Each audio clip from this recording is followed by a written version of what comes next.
하나님을 배신하지 않는 사람은요, 사람을 배신하지 않는다라는 거예요. 여러분, 하나님을 배신하는 사람이 사람을 배신하지 않겠습니까? 아니겠죠? 하나님도 배신하는데, 하나님도 속이는데, 결정적인 순간에 사람인들 배신하지 않고 사람인들 속이지 않을까요? 하나님을 속여서는 안 되지. 하나님을 배신해서는 안 되지. 하나님께 드린 약속은 꼭 기억하고 그 약속을 잘 지키는 사람이 되어야 되겠다라고 생각을 해봅니다. 예수 그리스도를 통해서 죄인의 모자람과 죄인의 어리석음과 죄인의 무능함을 책망하지 아니하시고 오히려 그 모자람과 지혜 없음과 무능력함을 채워주시기 위해 예수님께서 자신의 목숨을 내어주시고 십자가에 달려 돌아가신 그것을 바울이 깨달았다는 것이, 바울이 의지하는 것은 자신의 의의가 크다, 내가 이 정도로 통이 크다, 이걸 의지하는 게 아니라 지금까지 나를 긍휼히 여기셨고 지금도 나를 긍휼히 여기실 뿐만 아니라 앞으로도 나를 긍휼히 여기실 하나님이 나와 함께하고 있기 때문에 누구까지도 보낼 수 있는 거예요? 디모데까지도. 누구까지도 보낼 수 있습니까? 에바브로디도까지도. 무엇을 위해서? 빌립보 교회가 기뻐할 수만 있다면, 빌립보 교회 성도들이 기뻐할 수만 있다면 내가 얼마든지 너희를 보내겠다. 나에게는 하나님의 긍휼이 함께 하시기 때문에. 우리가 많은 경우에 예수 믿고 복 받기를 원하는데요, 예수 믿고 받을 수 있는 복 중에 가장 큰 복이 뭔지 아세요? 예수님 닮아가는 복이에요. 예수님 닮아가는 그 복의 내용이 무엇이에요? 나보다 당신이 더 잘 되기를 바랍니다. 나보다 당신이 더 잘 되기를 바랍니다. 그러나 여러분, 그리스도 예수의 마음은요, 예수님께서 나를 향해 가지셨던 마음, 예수님께서 죄인의 괴수 중에 괴수인 저를 또 찾아오셔서 가지셨던 마음은 네가 잘 될 수 있으면, 네가 살 수 있으면 내가 내 목숨을 내어놓겠다라고 말씀하신 것이 예수님이셨어요. 그리고 예수님은 저를 찾아오셔서 이렇게 말씀해 주셨어요. 네가 잘 되기를 바란다. 나보다 더 잘 되기를 바란다.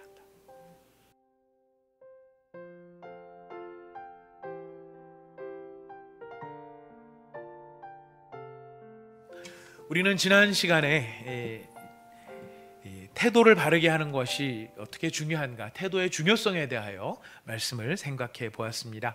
우리가 비유컨대 태도는 마치 호수를 바르게 펴는 것, 태도를 바르게 한다라는 것은 호스를 바르게 펴는 것과 같다라고 말씀을 드렸습니다. 아무리 수도꼭지에 연결되어 있고 강력하게 물이 나온다 할지라도 호수가 꼬여져 있고 호수가 접혀 있으면 물이 끝까지 흐르지 않는 것처럼 우리가 태도를 잘못 갖게 되고 태도가 꼬여 있게 되면 하나님께서 하늘로부터 내려오신 기쁨이 아무리 크다 할지라도 우리는 그 기쁨을 누리고 그 기쁨을 나눠주고 살 수 없다는 것을 살펴보았습니다. 바로 그런 태도가 참 중요한 것이라는 것을 생각했는데, 그렇다면 우리가 어떤 태도를 닮아야 되는가, 어떤 태도를 가져야 되는가? 그것은 바로 예수 그리스도의 태도. 바울은 이야기할 때 예수 그리스도의 태도를 가지라라고 우리에게 이야기하고 있습니다.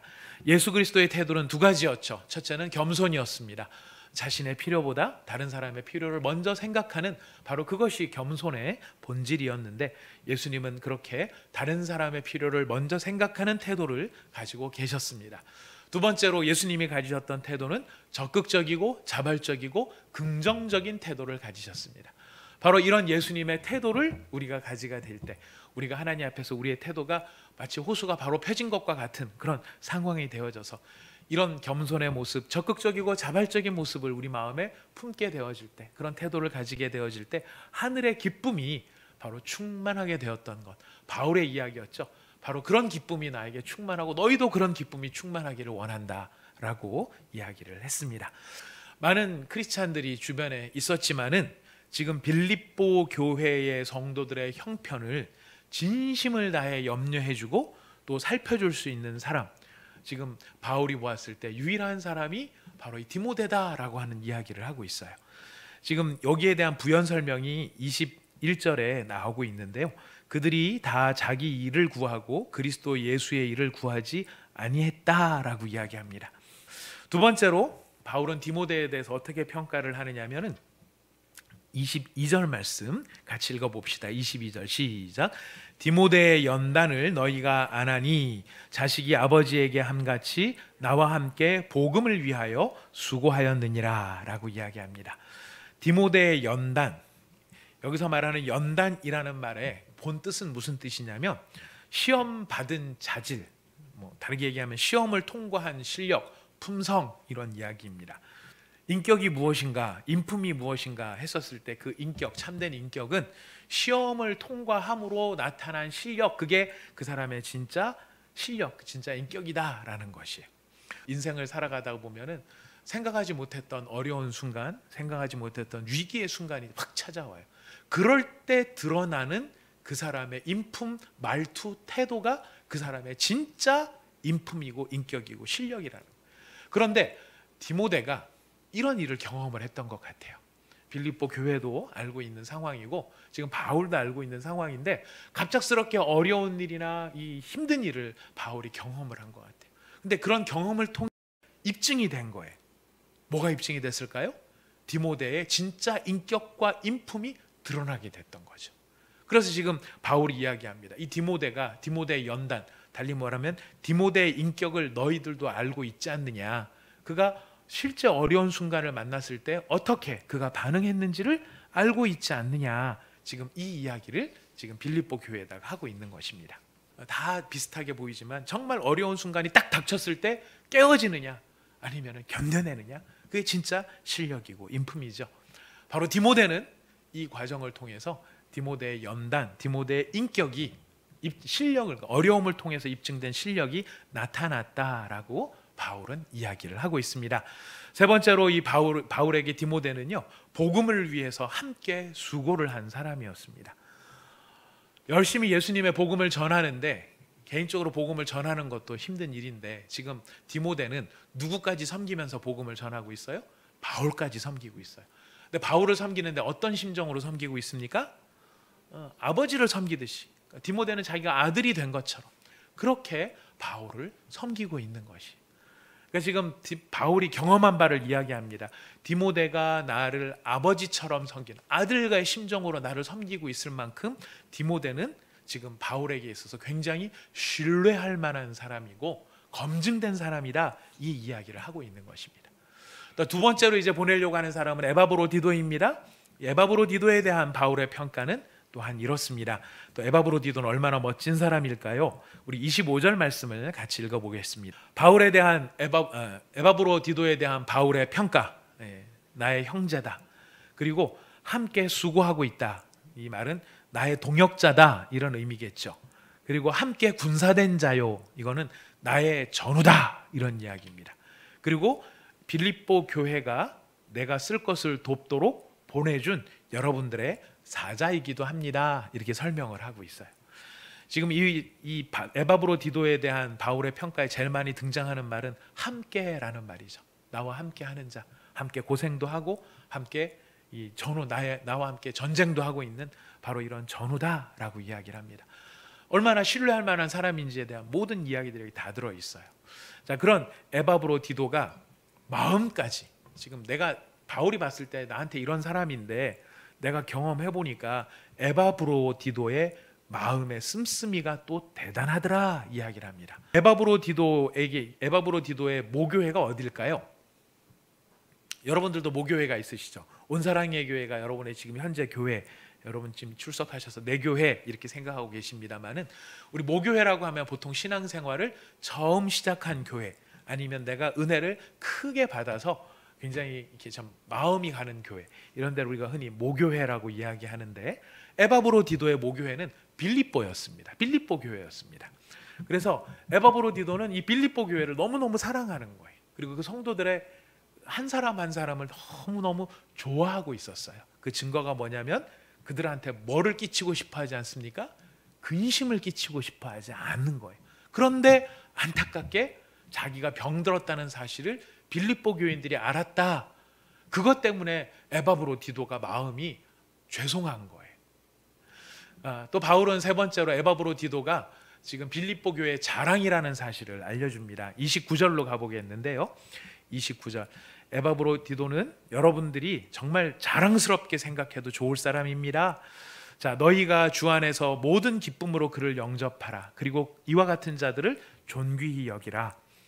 이런 사람 참 자랑스러운 사람이다, 명예로운 사람이다 라고 말을 해요. 자, 이렇게 명예롭다라고 하는 이유는 무엇이냐면 이 에바브로디도가 죽기까지 이르러도 자기 목숨을 돌보지 않았다는 거예요. 누구를 위해서? 그리스도의 일을 위해서 그랬다라는 것입니다.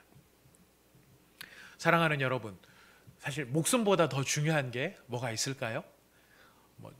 사실 우리가 평소 때는 그냥 내가 내 목숨 줄게, 원해? 줄게, 이런 얘기를 농담처럼 할 수 있지만, 여러분 진지한 순간이 됐을 때, 정말 내 목숨을 내어놓아야 됐을 때, 그때 내 목숨 내놓을게 이렇게 말하는 거 절대 쉽지 않다는 걸 알 수 있습니다. 사실 목숨보다 더 중요한 일이 없습니다. 예수님께서도 이렇게 말씀하셨습니다. 마태복음 16장 26절에 보니까요, 예수님도 이 목숨이 너무너무 중요하다는 사실을 이야기를 해주셨습니다. 자, 그런데 이렇게 귀한 목숨, 이 목숨을 돌보지 않고 죽기까지 이르러도 차라리, 그러니까 다른 말로 하면 차라리 내 목숨을 내어놓아도 이 일은 포기할 수 없습니다. 어떤 순간에 가능한 일일까요? 그 일이 그만큼 소중하고 바로 그 지금 에바브로디도에게는 예수님이 그만큼 에바브로디도에게는 정말 너무너무 존귀한 분이고 사랑스러운 분입니다 하는 것을 고백하고 있는 것이죠. 자, 그런데 이 에바브로디도가 자기의 목숨보다 예수님의 일을 더 소중하게 생각하고 있다라는 이 말 속에 무엇이 담겨 있는가, 이 말씀을 묵상을 하면서요, 제가 큰 은혜를 받은 것이 무엇이냐면, 에바브로디도는 지금 누구를 배신하고 싶지 않은 것입니까? 예수님을 배신하고 싶지 않은 것이. 에바브로디도는요, 어떤 경우에라도 하나님을 배신하고 싶지 않은 것이. 근데 지금 에바브로디도가 예수님을 배신하지 않는 사람, 하나님을 배신하지 않는 사람이다라고 하는 것을 강조하는 이유가 어디에 있을까요? 빌립보 교인들에게 이유는 하나입니다. 하나님을 배신하지 않는 사람은 사람을 배신하지 않는 사람이에요. 하나님을 배신하지 않는 사람은요, 사람을 배신하지 않는다라는 거예요. 여러분, 하나님을 배신하는 사람이 사람을 배신하지 않겠습니까? 아니겠죠? 하나님도 배신하는데, 하나님도 속이는데, 결정적인 순간에 사람인들 배신하지 않고 사람인들 속이지 않을까요? 그럴 일은 없는 것 같아요. 근데 지금 에바브로디도는 어떤 사람이냐면은 하나님을 배신하지 않는 사람, 하나님을 속이지 않는 사람, 지금 바울이 그 이야기를 하고 있는 것이에요. 자기 목숨보다 하나님을 더 소중하게 여기는 사람. 그래서 제가 이 말씀을 보면서요, 에바브로디도를 보면서 참 많이 스스로를 좀 돌아보게 됐습니다. 제 자신을 참 많이 반성을 하게 되었습니다. 그래서 저도 많이 다짐을 했습니다. 이 말씀을 전하면서, 그래, 하나님을 속여서는 안 되지, 하나님을 배신해서는 안 되지, 하나님께 드린 약속은 꼭 기억하고 그 약속을 잘 지키는 사람이 되어야 되겠다라고 생각을 해보는 것입니다. 끝으로 빌립보 교인들한테 에바브로디도에 대해서 정말 이 사람이 너희들의 자랑거리다, 정말 자랑스럽게 여겨도 좋다라는 세 번째 이유가 무엇이었냐면, 나를 섬기는 너희의 일에 부족함을 채우는 사람이었다라고 말합니다. 어떻게 될지 보아서. 지금 바울의 일 상황이 어떻습니까? 바울은 지금 무죄 판결을 받으면 풀려나는 거고요, 유죄 판결을 받으면 죽는 거예요. 내가 죽을지도 모르는 이런 상황이라고 한다면 더더욱 디모데가 필요하고 에바브로디도가 필요해요. 왜냐하면 내가 죽고 난 다음에 뒷정리를 해줘야 되고 뒤를 수습해줘야 될 사람이, 신뢰할 만한 사람이 더 필요한 것이죠. 이런 복잡한 상황 속에 바울도 지금 보내야 되나 말아야 되나 이런 마음이 그의 마음속에 여러 심경이 담겨 있다는 것을 느끼게 됩니다.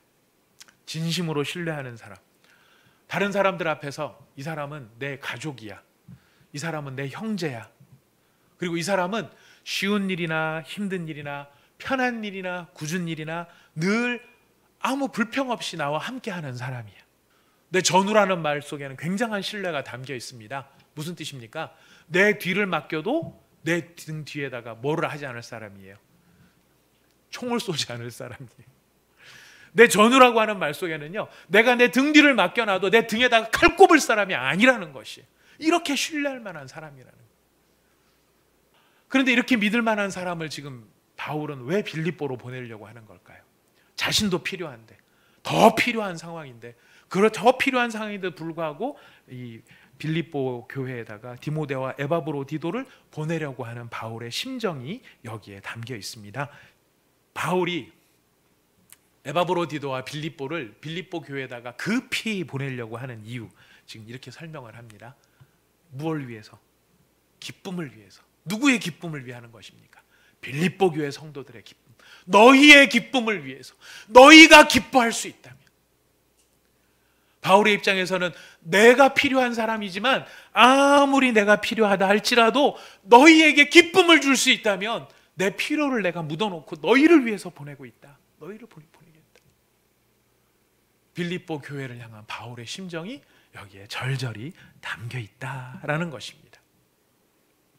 여러분, 디모데도 대단하고 참 에바브로디도도 대단하지만 그 둘을 보내려는 바울은 또 얼마나 대단한 사람인가 느끼게 됩니다.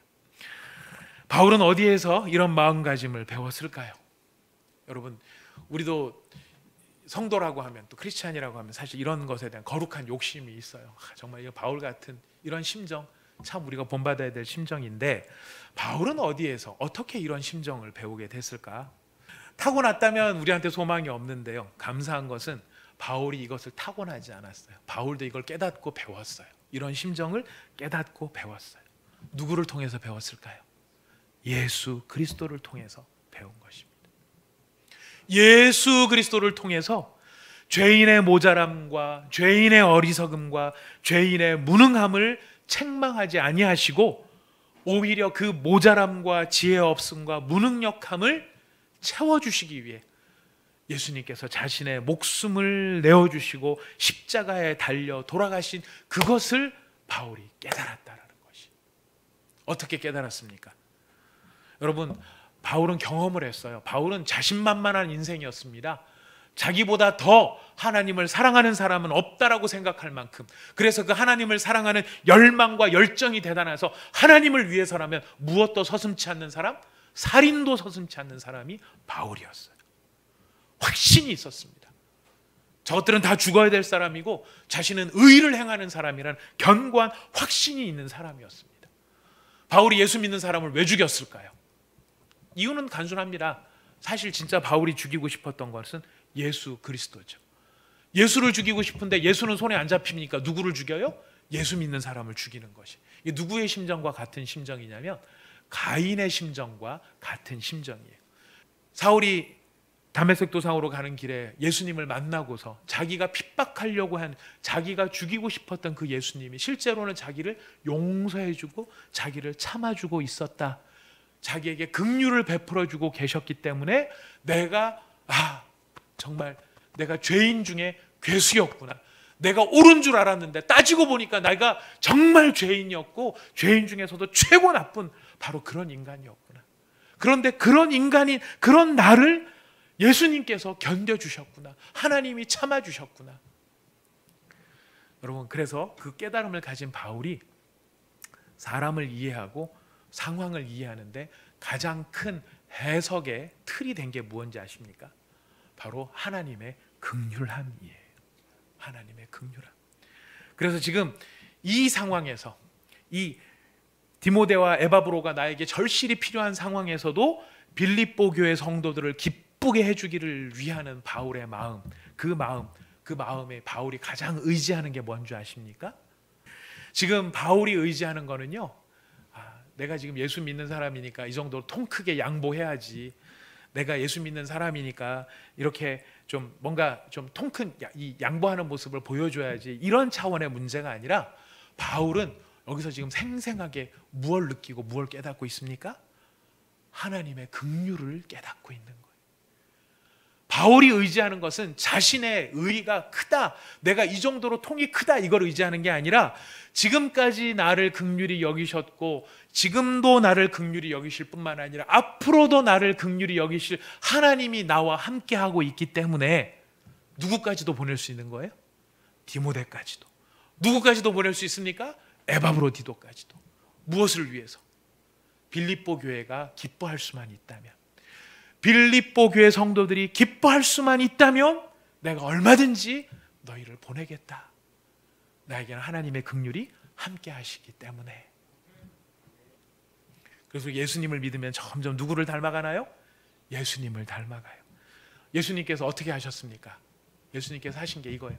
내가 죽어서 네가 살 수 있으면 네가 살아라.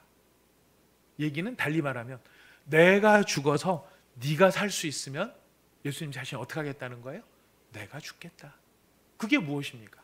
그게 바로 십자가 정신이었어요. 예수님이 바라는 게 무엇입니까?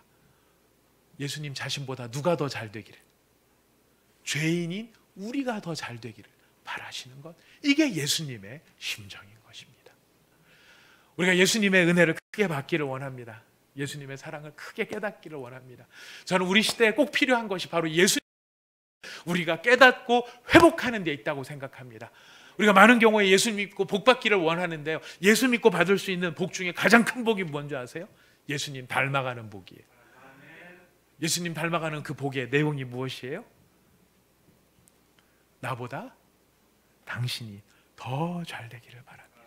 나보다 당신이 더 잘 되기를 바랍니다. 여러분, 이런 심정을 가진 것이요, 예수님 가진 심정, 바울이 가진 심정, 디모데와 에바브로디도가 가진 심정, 이런 긍휼의 마음은 초대교회만 있었던 게 아니에요. 그리고 이게 대단히 엄청난 일로 나타나는 것도 아니에요. 저는 우리 교회에서도 그런 일들을 자주 경험을 합니다. 우리 주변에서도 그런 일들을 많이 경험을 해요. 참 너무 감사하게도 우리 교회, 우리 성도님들 가운데서 교회나 성도님들의 기쁨을 위해서 이런저런 헌신들을 참 많이 해주고 계십니다. 그래서 가만히 생각해 보면 참 세상에 돈이 아깝지 않은 사람이 어디 있겠어요? 다 돈 아깝죠. 그 돈 갖고 딴 것도 할 수 있을 텐데, 근데 그렇게 하지 않고 성도들의 기쁨을 위해서, 교회의 유익을 위해서 기꺼이 헌신해서 이런저런 헌신들을 하게 됩니다. 그래서 이렇게 선물들을 준비해 주시면은 저희들이 기쁨으로 막 나누어 드리죠. 이런 뜻이 있어서 우리가 함께 나눕니다. 그래서 선물들을 나누는데, 어떤 경우에 보면은요, 우리 성도님 가운데 어떤 분들은 안 받아 가시려 그러세요. 제가 이렇게 나눠 드리는 걸 옆에서 보거나 또 함께 나눠 드리면 안 받아 가려 그러세요. 그래서 왜 안 받아 가세요? 왜 안 받아 가세요? 손이 모자라세요? 가방 드릴까요? 그러면 아니라 전혀 안 받아 가도 된다는 거예요. 이게 지금 개수가 혹시 모자랄 수도 있는데 나중에는 드릴 수도 없을지도 모르는데요, 이렇게 말씀을 드리면은요, 이렇게 대답을 하시는 거예요. 목사님, 그래서 그래요 라고 얘기하세요. 그래서 그래요. 무슨 뜻입니까? 혹시 모자라서 누군가 못 받아갈 수 있는 사람이 있을지도 몰라서 다 나눠드리고, 그때도 남으면 그때 제가 받아가겠습니다, 이렇게 말씀하시는 분들이 계시더라고요. 이런 분들 어떤 심정일까요? 우리 이런 마음, 우리 온사랑의 교회 성도들의 마음인데요, 어떤 마음이에요? 딴 거 아닙니다. 당신이 나보다 더 잘 되기를 바랍니다. 당신이 나보다 더 잘 되기를 바랍니다. 그러나 여러분, 그리스도 예수의 마음은요, 예수님께서 나를 향해 가지셨던 마음, 예수님께서 죄인의 괴수 중에 괴수인 저를 또 찾아오셔서 가지셨던 마음은, 네가 잘 될 수 있으면, 네가 살 수 있으면 내가 내 목숨을 내어놓겠다라고 말씀하신 것이 예수님이셨어요. 그리고 예수님은 저를 찾아오셔서 이렇게 말씀해 주셨어요. 네가 잘 되기를 바란다. 나보다 더 잘 되기를 바란다. 그 예수님을 우리 마음에 영접하고 깨닫게 된 사람, 예수 믿는 사람이고요, 그 예수님의 은혜가 우리에게 충만해질 때 우리도 그 예수님을 닮아 어떤 사람으로 바뀌어 갑니까? 바로 긍휼에 풍성하다는 게 딴 게 아니에요. 누가 더 잘 되기를 바라는 것입니까? 남이 더 잘 되기를 바라는. 여러분, 이런 심정이 우리 가운데 충만한 것, 여러분, 우리 많이 연습해봤고요, 예전에도 우리 한번 연습해봤어요. 오늘 한번 다시 연습해봅시다. 이렇게 한번 서로 축복해봅시다. 오늘 영상으로 예배 드리시는 분들, 함께 같이 옆에 있는 가족들이라 당연히 그럴 수 있겠지만, 여러분, 아무리 가족도요, 꼭 그런 게 아니더라고요. 이게 세상에 보니까 이 재벌들 재산 분배할 때 보니까 남들만 못하더라고요. 여러분, 그런 거 말고 진심을 담아서 이렇게 한번 인사해 봅시다. 당신이 나보다 더 잘 되기를 바랍니다. 한번 인사해 보겠습니다. 당신이 나보다 더 잘 되기를 바랍니다. 더 잘 되기를 바랍니다. 우리 성경에서 더 잘 되기를 바랍니다 이거 할 때 이렇게 표현합니다. 7배나 더 잘 되기를 바랍니다. 이게 있어요. 우리 다시 한번 이렇게 인사해 보겠습니다. 당신이 나보다 7배나 더 잘 되기를 바랍니다. 당신이 나보다 7배나 더 잘 되기를 바랍니다. 7배나 더 잘 되기를 바랍니다. 7배나 더 잘 되기를 바랍니다. 우리에게 누가 계시기 때문에요? 예수님이 계시니까.